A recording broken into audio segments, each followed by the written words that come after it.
Le peuple de Had. Titre: Hud et le peuple de Had.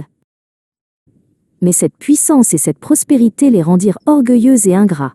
Au lieu de se prosterner devant le Créateur qui leur avait accordé ses bienfaits, ils se mirent à adorer de fausses divinités. Leur cœur s'endurcit.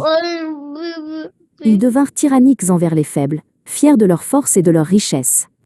L'arrogance régnait. Dans les places publiques, leur question favorite résonnait, emplie d'un défi aveugle.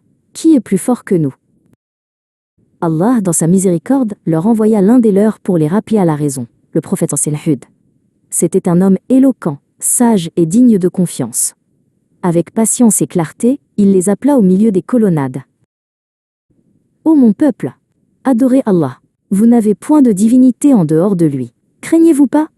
Il leur rappela la source de leurs bienfaits. Souvenez-vous quand il vous a fait succéder au peuple de Nu, et qu'il a cru votre force. Mais les notables de son peuple, aveuglés par l'orgueil, le raillèrent et le traitèrent de menteur et de fou.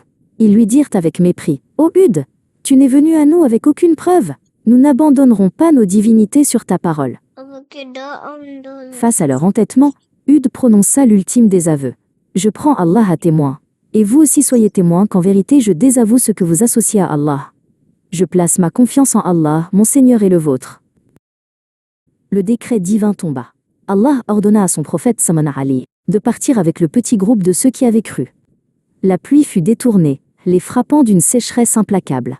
Hud lança l'avertissement. Attendez-vous donc patiemment, moi aussi j'attends avec vous.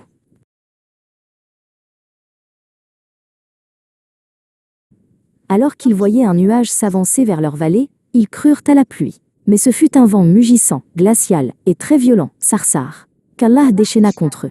Le vent arracha les orgueilleux Hadites, ces hommes si fiers de leur force, comme des souches de palmiers évidés. Leurs magnifiques constructions, leurs palais, leurs forteresses ne purent les protéger de la colère du Créateur. La civilisation de Had fut rayée de la carte.